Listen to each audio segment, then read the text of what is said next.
Всем доброй ночи. Итак, друзья мои, никак не соберусь. Очень много дел и не до канала никак не доберусь. Но раз уж я начала, вы знаете, что если я начала, то уже не остановлюсь. Буду снимать сегодня несколько работ. Надеюсь, хватит сил. Я вам давала много ритуалов для того, чтобы вернуть энергию, бодрость, набраться сил и прочее. Хочу еще один ритуал подарить, потому как, особенно сейчас, когда нехватка витаминов, нехватка солнечного света, усталость, вялость, тем более сейчас, скажем так, Луна очень близка к Матери Земле,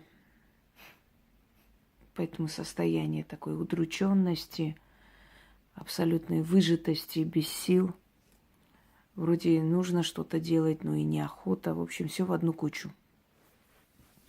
Время от времени нужно возвращать силы себе. Для этого нам понадобится вода в бокале, в стакане, в чем хотите, в какой-то емкости. Обычная вода из-под крана. Начитать над этой водой нужно 4 раза и выпить залпом. Возьмите малое количество воды, собственно говоря.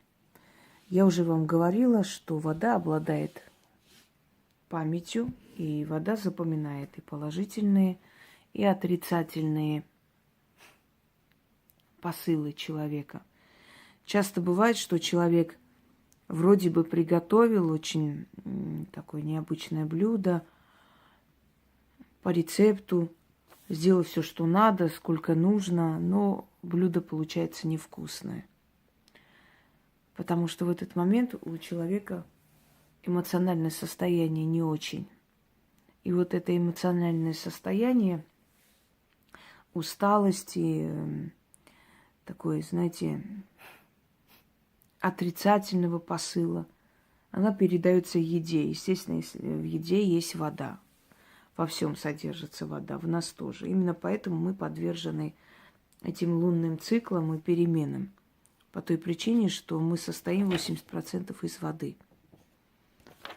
И поэтому вода, то есть Луна может поднять цунами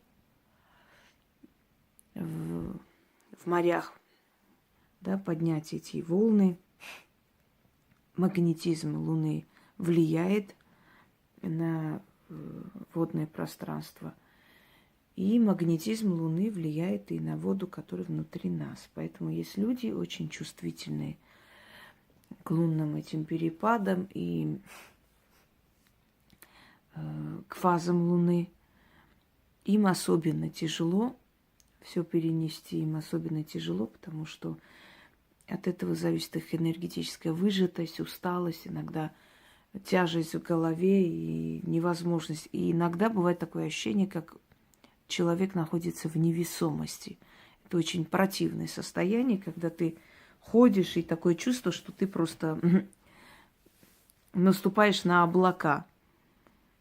Это тоже непросто. Это тоже тяжело. Я вам хочу сказать, что эта невесомость исчезает, когда человек немного полнеет. Вот этот вес как бы удерживает его на земле.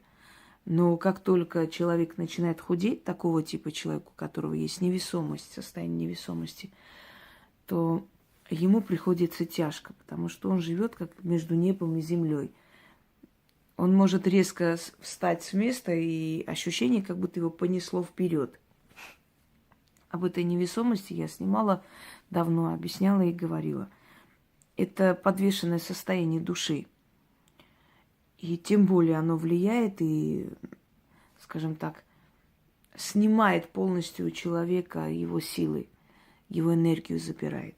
Вот нужно время от времени эту энергию возвращать с помощью воды. Вода способна, проникая, то есть попадая в наш организм, восстанавливать эти структуры. И не зря на воду читают от сглаза, не зря на воду читают для здоровья, для сна и прочее, прочее. Вода обладает памятью. И какую программу ты задашь в воде, то и получишь обратно, собственно говоря.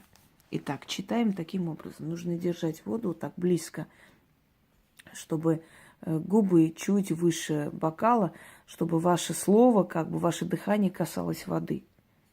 И после выпить.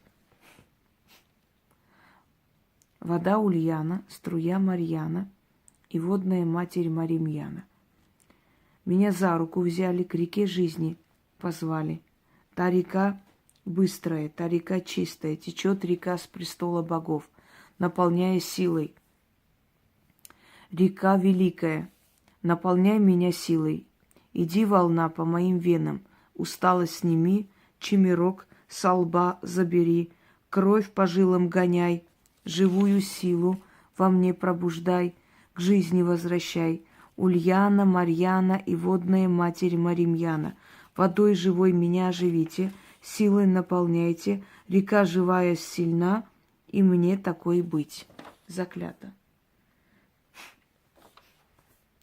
Всегда стихиям дается персонализация, то есть стихиям давались имена, стихиям давались названия, стихиям давались характеристики и прочее, прочее. Это не просто так делается.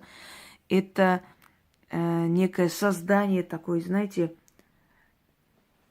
духовного образа определенного явления в магии, в природе, в мироздании. Так легче с ним наладить контакт и связь. Давайте еще раз прочитаем. Вода Ульяна, струя Марьяна и водная матерь Маримьяна. Меня за руку взяли, к реке жизни позвали. Та река быстрая, та река чистая, течет река с престола богов, наполняя силой. Река великая, наполняй меня силой. Иди, волна, по моим венам, усталость сними, чемерок со лба забери, кровь по жилам гоняй, живую силу во мне пробуждай, к жизни возвращай. Ульяна, Марьяна и водная матерь Маримьяна. Водой живой меня оживите, силой наполняйте. Река живая, сильна, и мне такое быть. Заклято.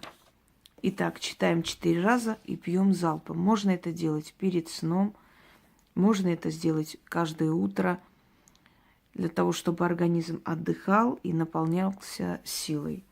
Пробуйте. Я думаю, что при такой утомляемости и при таком режиме, в котором мы все работаем, это просто необходимо.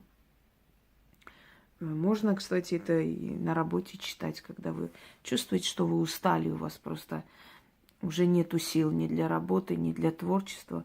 Возьмите, начитайте несколько дней подряд, вы постепенно восстановитесь, а может быть сразу же, смотря насколько, скажем так, насколько быстро это в вашем случае сработает. Всем удачи и много сил для жизни и творчества.